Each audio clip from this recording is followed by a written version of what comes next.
तेरा ना वैसी को क्या।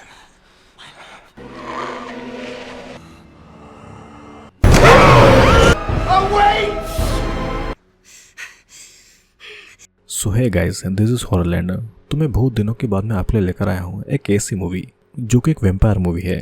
ये मूवी ड्रैकुला से काफ़ी ज़्यादा सिमिलर है और देखा जाए तो 90% ये ड्रैकुला से ही कॉपी है, लेकिन कभी भी इसके मेकर ने ये एडमिट नहीं किया। मूवी का नाम है नोस्फेरातु, जो कि 2024 में रिलीज हुई है और ये मूवी 1922 में आई एक जर्मन साइलेंट हॉरर मूवी का रीमेक है। और ये रीमेक 10-20 नहीं बल्कि पूरे 100 सालों के बाद में आया है। मूवी बहुत ही इंटरेस्टिंग है और इसका थिएटर एक्सपीरियंस काफ़ी अच्छा है और मैं आपको ज़रूर से कहूँगा कि एक बार इस मूवी को ज़रूर देखें। तो चलिए अब इसका एक्सप्लेनेशन शुरू करते हैं।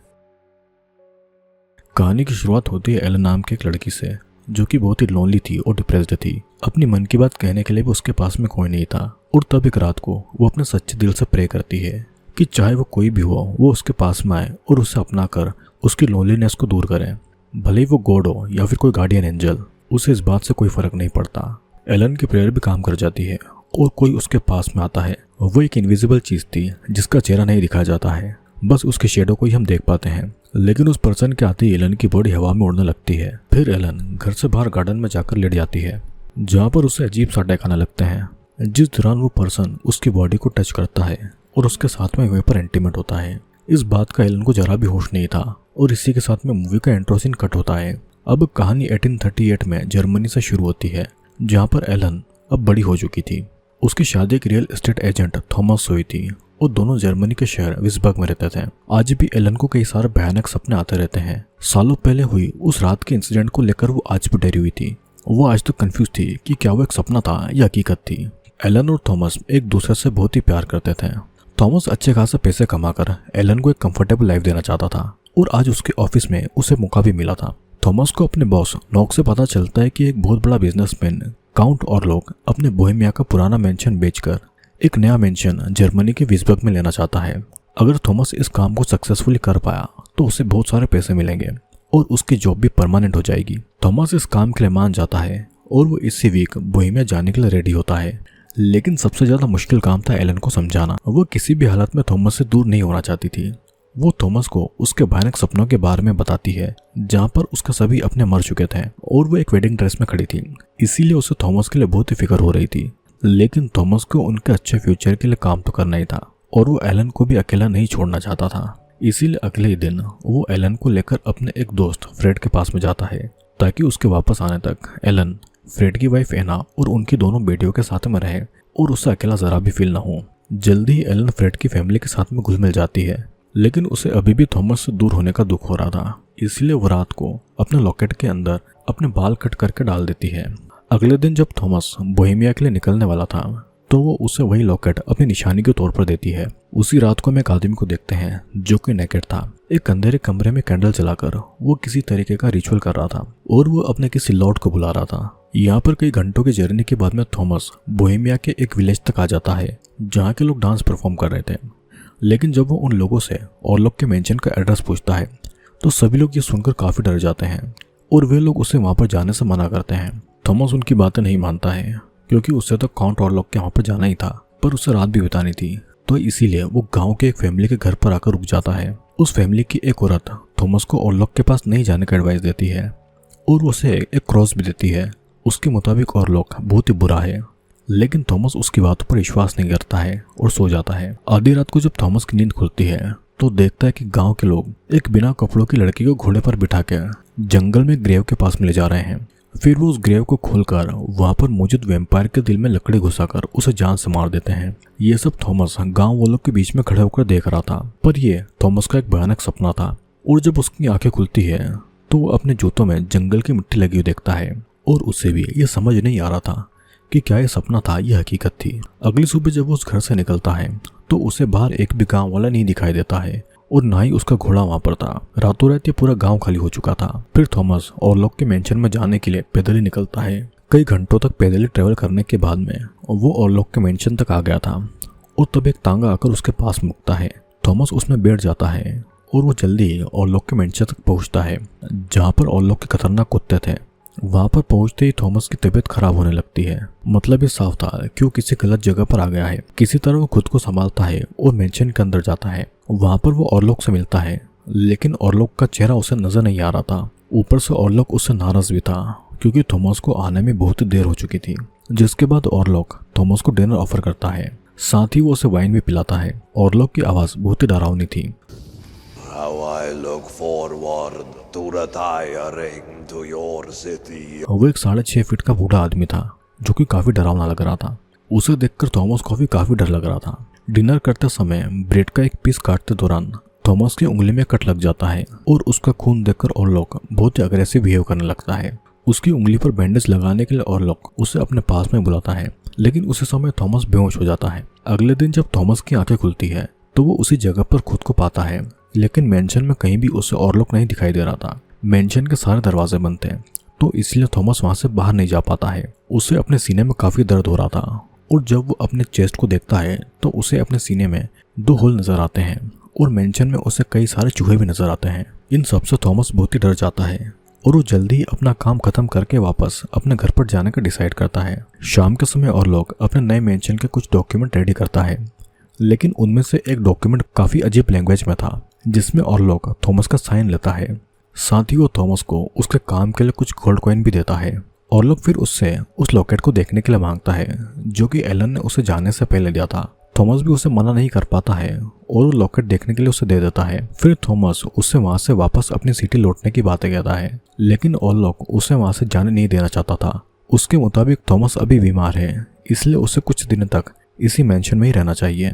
ये कहकर ऑरलॉक अपने रूम में चला जाता है और वो थॉमस को एलन का लॉकेट भी नहीं देता है। अगले दिन थॉमस को फिर से अपने सीने में 2 होल नजर आते हैं, जिससे वो बहुत ही डर जाता है और मेंशन से बाहर निकलने का रास्ता ढूंढने लगता है, लेकिन उसे बाहर जाने का कोई रास्ता नहीं मिल रहा था। ऊपर से बाहर निकलने के सभी दरवाजे भी बंद थे। तभी उसे वहां के बेसमेंट में एक सीक्रेट रूम नजर आता है, जिसके अंदर जाने पर उसे कई सारे कॉफिन मिलते हैं। उनमें से एक कॉफिन को खोलने पर उसे ऑरलॉक की डेड बॉडी मिलती है, जिससे वो समझ जाता है कि ऑरलॉक कोई इंसान नहीं है। उसकी पूरी बॉडी सड़ी हुई थी और उसके आसपास चूहे घूम रहे थे। ये देखकर थॉमस वहां पर पड़े हुए एक हथियार को उठा लेता है। तब तक ऑरलॉक अपनी नींद से जाग चुका था और वो थॉमस के ऊपर हमला कर देता है। किसी तरह थॉमस उससे और उसके कुत्तों से बचकर बेसमेंट से बाहर आता है और वहां पर दरवाजे को लॉक कर देता है। तब ऑरलॉक कुछ मंत्र पढ़ने लगता है, जिससे कि थॉमस के साथ ही उससे इतनी दूर रहने वाली एलन भी पजेस्ड हो जाती है। एलन पजेस्ट होकर स्लीप वॉकिंग कर रही थी और थॉमस पजेस्ट होकर ऑरलॉक के बेसमेंट से बाहर निकलता है। फिर उसे वो खुद का ब्लड पीने को देता है। इसी दौरान उसे एक पल के लिए अपने सामने एलन नेकेड पजेस्ट हालत में दिखाई देती है। यहाँ पर हमें पता चलता है कि ऑरलॉक एक वेम्पायर है। उसने अपनी वाइन में कुछ मिला दिया था, जिससे कि थॉमस बेहोश हो गया था और हर रात इसी तरीके से थॉमस का खून पी रहा था। तभी थॉमस के सीने पर 2 दांतों के निशान बने हुए थे। गांव में भी उस रात को थॉमस ने वो सपना नहीं बल्कि हकीकत देखी थी, इसीलिए उसके जूतों में वो मिट्टी लगी हुई थी। शायद उस रात को गांव वाले ऑरलॉक जैसे किसी वेम्पायर को मारना चाहते थे, जिसके बाद ऑरलॉक ने शायद पूरे गांव वालों को खत्म कर दिया होगा और इसीलिए अगले दिन गांव में एक भी इंसान नहीं मौजूद था और एक पल में पूरा गांव कैसे गायब हो जाएगा। काउंट ऑरलॉक जैसे और भी कई सारे वेम्पायर जरूर होंगे, क्योंकि मेंशन के बेसमेंट में हमने और भी कई सारे कॉफिन्स को देखा था।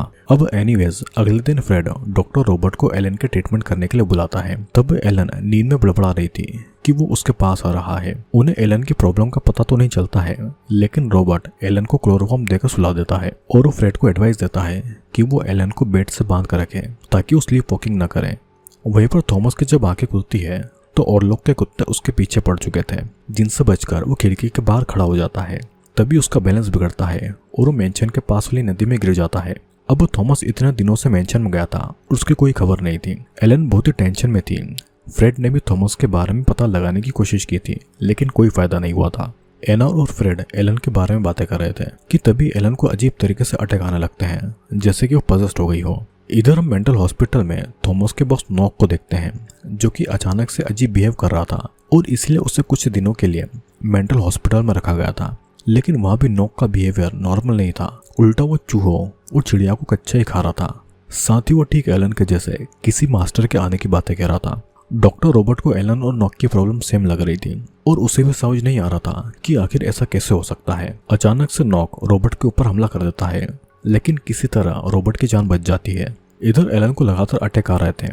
वो बहुत ही कम समय के लिए नॉर्मल रहती थी और इसीलिए फ्रेड ने उसे बेड से बांध कर रख दिया था। फिर अगले दिन एक लेडी को थॉमस नदी के पास में मिलता है, जिससे वो चर्च लेकर आ जाती है चर्च वाले समझ चुके थे कि थॉमस ऑरलॉक के वहां से बचकर निकला है और जल्दी ही ऑरलॉक उसके पास पहुंच जाएगा। इसीलिए वे लोग उसके ऊपर एक रिचुअल करते हैं जिससे कि थॉमस ऑरलॉक के पोजीशन से बाहर आता है। चर्च की नन थॉमस को वहीं पर रहने के लिए कहती है क्योंकि चर्च में कोई भी बुरी शक्ति नहीं आ सकती है। उसे पता था कि ऑरलॉक एलन के पास में जाने वाला है और उसे अपनी पत्नी को किसी भी तरीके से बचाना होगा। वहीं पर ऑरलॉक खुद को अपने कॉफिन में बंद कर लेता है और उसके कॉफिन को एक शिप से विज़बर्ग ले जाया जा रहा था। शिप के लोगों को कोई आइडिया नहीं था कि उनके शिप में एक वेम्पायर भी ट्रेवल कर रहा है और उसके साथ में चूहे थे जो कि प्लेग की बीमारी को फैला रहे थे, जिसके कुछ ही देर के बाद में शिप के सभी लोग एक एक करके प्लेग की बीमारी से मारे जा रहे थे। अगले दिन फ्रेड और रॉबर्ट विलियम नाम के एक फेमस प्रोफेसर को अपने घर पर लाते हैं ताकि एलन की बीमारी को समझ पाए। उसे देखकर विलियम समझ जाता है कि एना किसी वेम्पायर के पोजीशन में है। एलन उन्हें अपने भयानक सपनों के बारे में बताती है और यहाँ पर हमें पता चलता है कि एलन को ये अटैक कुछ साल पहले से आ रहे हैं। उसी रात को फिर से एलन पोजीशन की हालत में आ जाती है। उसकी फीमेल साइकिल कई दिनों से बहुत ज्यादा बढ़ गई थी। ऊपर से जब विलियम एक निडल को एलन के हाथ में घुसा देता है तो उसे जरा भी दर्द नहीं होता है। अचानक एलन फिर से किसी के आने की बातें कहने लगती है। उसको अजीब अजीब अटैक आने लगते हैं और किसी तरह वे लोग उसे संभालते हैं, लेकिन एलन को कंट्रोल करना बहुत ज्यादा मुश्किल हो रहा था। इसीलिए विलियम एना को एलन के साथ में ही सोने के लिए कहता है। इधर शिप का कैप्टन शिप पर मारे गए लोगों की डेड बॉडी को पानी में फेंक रहा था ताकि प्लेग शिप में न फैले। और फिर जब शिप का एक वर्कर बेसमेंट में जाता है तो उसे ऑरलॉक के कॉफिन से अजीब अजीब आवाजें सुनाई देती है। जब वो कॉफिन को खोलता है तो उसे वहां पर ऑरलॉक नहीं मिलता है। उसके कॉफिन में बहुत सारे चूहे थे। अचानक से ऑरलॉक पीछे से आकर उसके ऊपर हमला करता है और उसके गले में काटकर उसका खून पीने लगता है। इधर नॉक भी अब हॉस्पिटल के एक स्टाफ को काटकर उसका कच्चा मांस खा लेता है और उसे जान से मारकर हॉस्पिटल से भाग चुका था। थॉमस भी कई दिनों तक ट्रेवल करके एलन तक पहुंच चुका था, लेकिन वो काफी ज्यादा बीमार था। थॉमस एलन को ऑरलॉक के बारे में बताता है जिसके पास एलन का लॉकेट है और उसके मुताबिक ऑरलॉक उस लॉकेट को स्मेल करके एलन तक पहुंच जाएगा। लेकिन तब तक ऑरलॉक अपने प्लेग वाले रेड्स के साथ में ऑलरेडी विज़बर्ग पहुंच चुका था और ऑरलॉक के रेड्स पूरे टाउन में प्लेग की बीमारी फैला रहे थे। तो वहीं पर ऑरलॉक को नॉक उसके नए मेंशन में लेकर आता है। हमें ये पता चलता है कि नॉक वेम्पायर नहीं है बल्कि वो ऑरलॉक का सर्वेंट है। ऑरलॉक के कहने पर ही नॉक ने थॉमस को उसके मेंशन का काम दिया था ताकि थॉमस खुद ऑरलॉक के पास में जाए और सब कुछ ऑलरेडी प्लान्ड था। इधर शिप में जो मर गए लोगों की डेड बॉडी मिली थी उनमें थोड़ा सा भी खून नहीं बचा था, जिससे विलियम समझ जाता है कि ये काम वेम्पायर का है और उसी शिप से वेम्पायर विज़बर्ग तक आ चुका था और उसी की वजह से ही पूरे टाउन में प्लेग फैला हुआ था। अब जब रात होती है तो थॉमस को एलन में बार बार ऑरलॉक का भयानक फेस नजर आता है और इसीलिए ही वो खुद को एलन से दूर कर लेता है। जिसके बाद एलन एना के साथ में रूम शेयर करती है। फिर आधी रात को ऑरलॉक एलन से मिलने के लिए आता है जो कि एलन को उसकी मर्जी से उसका हो जाने को कहता है। दोनों को देखकर ऐसा लग रहा था जैसे कि दोनों एक दूसरे को बहुत पहले से ही जानते हैं। फिर ऑरलॉक एलन को उसके और थॉमस के बीच हुई डील के बारे में बताता है जिसके हिसाब से थॉमस ने गोल्ड के बदले डॉक्यूमेंट्स पर साइन किया था और एलन को ऑरलॉक के हवाले कर दिया था। भले ही ऑरलॉक ने धोखे से किसी और लैंग्वेज में थॉमस से साइन करवाई थी, लेकिन डील तो हो चुकी थी और अब बस एलन को अपनी मर्जी से ऑरलॉक से शादी करके खुद को उसके हवाले करना है। लेकिन एलन इस बात के लिए उसे मना कर देती है क्योंकि वो सिर्फ थॉमस से प्यार करती थी। तब ऑरलॉक उसे 3 दिन का टाइम देकर धमकी देता है कि जब तक एलन पूरी तरीके से उसकी नहीं हो जाएगी वो दुनिया के सभी लोगों को और उसके अपनों को मारता चला जाएगा। फिर अगली सुबह जब इन्हीं बातों को याद करके एलन की आंखें खुलती है तो देखते हैं कि एना की बॉडी को चूहे खा रहे थे। एना को भी ऑरलॉक ने पजेस कर लिया था और इसीलिए वो उन रेड को खुद से हटा नहीं पा रही थी। उसे ऐसा फील हो रहा था जैसे कि उसके अंदर उसका होने वाला बच्चा मूव हो रहा है। इन सब के चक्कर में एना को मिसकैरेज भी हो चुका था, जिससे एना और फ्रेड बहुत ही दुखी थे। फ्रेड इन सब का जिम्मेदार एलन को मान रहा था और इसीलिए वो एलन और थॉमस को उसके घर से निकाल देता है। दूसरी तरफ थॉमस और विलियम ये समझ चुके थे कि नॉक अब वेम्पायर ऑरलॉक का ही सर्वेंट है और वो उसी मास्टर के आने की बातें कह रहा था और इसीलिए दोनों नॉक के ऑफिस में जाते हैं ऑरलॉक के बारे में एविडेंस ढूंढने के लिए, जहाँ पर उन्हें एक डेमोनिक बुक मिलती है। उस बुक में वेम्पायर के बारे में लिखा था कि कैसे ऑरलॉक को खत्म किया जा सकता है। विलियम समझ चुका था कि ऑरलॉक को कैसे मारना है और उसे इस काम में एलन की हेल्प चाहिए थी। अब उन्हें एलन फ्रेड के घर पर नहीं मिलती है तो इसलिए वे लोग एलन को ढूंढने में लग जाते हैं। थॉमस उस टाउन को छोड़कर दूर जाना चाहता था ताकि ऑरलॉक उन तक न पहुंचे और तब एलन उसे अपनी लाइफ का सबसे बड़ा सच बताती है। असल में मूवी की शुरुआत में एलन ने प्रे करके ऑरलॉक को अपने पास में बुला लिया था ताकि उसका अकेलापन खत्म हो जाए। उसने उसे इतने दिल से बुलाया कि ऑरलॉक सालों बाद अंधकार से बाहर रखकर एलन से पागलों की तरह प्यार करने लगा था। इसी तरह दोनों इंटीमेट भी हुए थे और जब दोनों इंटीमेट होते थे तो एलन को कोई भी होश नहीं होता था। एक बार तो एलन अपने पिता को बिना कपड़ों के जंगल से मिली थी, जिसके बाद उसके पिता उसे एक खराब कैरेक्टर की लड़की मानते थे और वे उससे काफी नफरत भी करने लगे थे। उसी के बाद से एलन ने खुद को ओरलॉक से दूर कर लिया। कुछ सालों के बाद में एलन थॉमस से मिली और उसने थॉमस से शादी की तो ओरलॉक और भी ज्यादा गुस्सा हो गया, क्योंकि वो एलन को किसी का होते हुए नहीं देख सकता था। इसीलिए ओरलॉक ने नई मेंशन का बहाना बनाकर थॉमस को अपने पास में बुलाया। उसने उसे ट्रिक करके उसके साइन लिए, जिसके हिसाब से थॉमस एलन को ओरलॉक के हवाले कर चुका था। ये कहते कहते एलन अचानक से पजेस हो जाती है और थॉमस को उसके और ओरलॉक के इंटीमेट होने की बातें कहती है, जिससे थॉमस गुस्सा हो जाता है और एलन के साथ में फोर्सफुली इंटीमेट होता है। वो ओरलॉक को दिखाना चाहता था कि एलन सिर्फ उसकी है। अचानक थॉमस को फिर से एलन में उसका डेमोनिक रूप दिखाई देता है और एलन को फिर से अटैक आने लगते हैं। उसी रात को एना को उसके बच्चे के रूम से चिल्लाने की आवाज आती है। वहां जाकर वो देखती है कि ओरलॉक ने उनके दोनों छोटे छोटे बच्चों का खून पी लिया है। उसके दोनों बच्चे मर चुके थे, जिसके बाद ओरलॉक एना को भी उनकी तरह जान से मार डालता है। एक ही पल में फ्रेड की पूरी फैमिली खत्म हो चुकी थी, जिससे वो पूरी तरीके से टूट गया था। इन सबका जिम्मेदार वो एलन को मान रहा था। तब थॉमस उसे अपने जख्म दिखाकर समझाता है कि इन सबका जिम्मेदार ओरलॉक है और उन्हें मिलकर उसे खत्म करना होगा। और इसलिए सभी डिसाइड करते हैं कि रात को वे लोग ओरलॉक के मेंशन में जाकर उसके कॉफिन को खोलेंगे और एक हथियार को ओरलॉक के दिल में उतार कर उसे खत्म कर देंगे।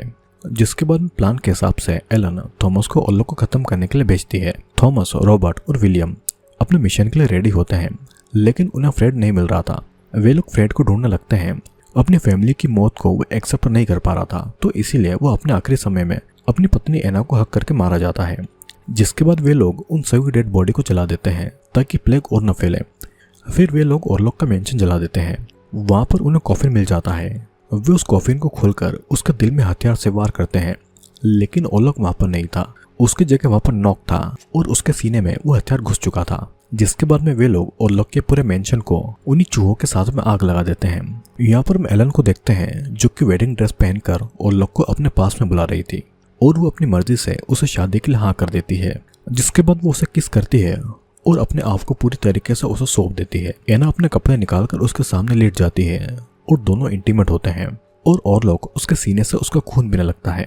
इधर थॉमस को विलियम से पता चलता है कि एलन ने उसे जानबूझकर ओरलॉक के मेंशन में उसे मारने के लिए भेजा और ये प्लान एलन और विलियम का था, क्योंकि विलियम को पता चल चुका था कि ओरलॉक को सिर्फ एलन ही खत्म कर सकती है। यह सुनकर थॉमस एलन को बचाने के लिए एलन के घर की तरफ भागता है। उसके वहां पर पहुंचते ही सूरज निकल चुका था और ओरलॉक एलन के प्यार में इतना पागल था कि उसका खून पीते पीते कब सूरज निकल गया था उसे पता भी नहीं चलता है। और जैसे ही सूरज की रोशनी उसके शरीर पर पड़ती है तो कुछ ही समय में एलन को हक करके वो खत्म हो जाता है। जब तक विलियम और थॉमस वहां पर पहुंचते हैं तो एलन के शरीर से खून खत्म होने के कारण उसकी मौत हो चुकी थी। एलन ने अपनी जान के बदले पूरी दुनिया को ओरलॉक के कहर से बचा लिया था और बस यहीं पर यह मूवी एंड हो जाती है। दोस्तों, रॉबर्ट एगर्स की नोस्फेरातु एक हॉन्टिंग और विजुअली स्टनिंग रीमेक है 1922 के साइलेंट हॉरर क्लासिक की। बिल स्कार्सगार्ड ने काउंट ओरलॉक के रोल को ब्रिलियंटली प्ले किया है, जो कि फिल्म को एक एरी और अनसेटिंग फील देता है। इसकी सिनेमेटोग्राफी, गॉथिक सेट डिजाइंस और क्रीपी बैकग्राउंड स्कोर एक इमेंसी हॉरर एक्सपीरियंस क्रिएट करता है। स्लो बर्न टेंशन और एगर्स का यूनिक स्टोरी टेलिंग इस फिल्म को एक मास्टरपीस बनाता है, स्पेशली हॉरर और क्लासिक वैम्पायर स्टोरी लवर्स के लिए। अब ओरलॉक और ड्रैकुला में काफी ज्यादा सिमिलरिटीज हैं, जैसे कि दोनों एंशिएंट वैम्पायर्स हैं जो कि इंसानों का खून पीते हैं, स्पेशली यंग वुमेन्स का। ओरलॉक को काफी ज्यादा भयानक दिखाया गया है, एक चूहे की तरह, जबकि ड्रैकुला को एक बहुत ही चार्मिंग पर्सनालिटी की तरह दिखाया जाता है। दोनों ही दूर के कासल में रहते हैं और जब भी नए शहर में आते हैं तो अपना कहर बरसाते हैं। ओरलॉक प्लेग को फैलाता है, जबकि ड्रैकुला का हॉरर कुछ ज्यादा ही पर्सनल होता है, जैसे कि सिडक्शन, माइंड कंट्रोल करना।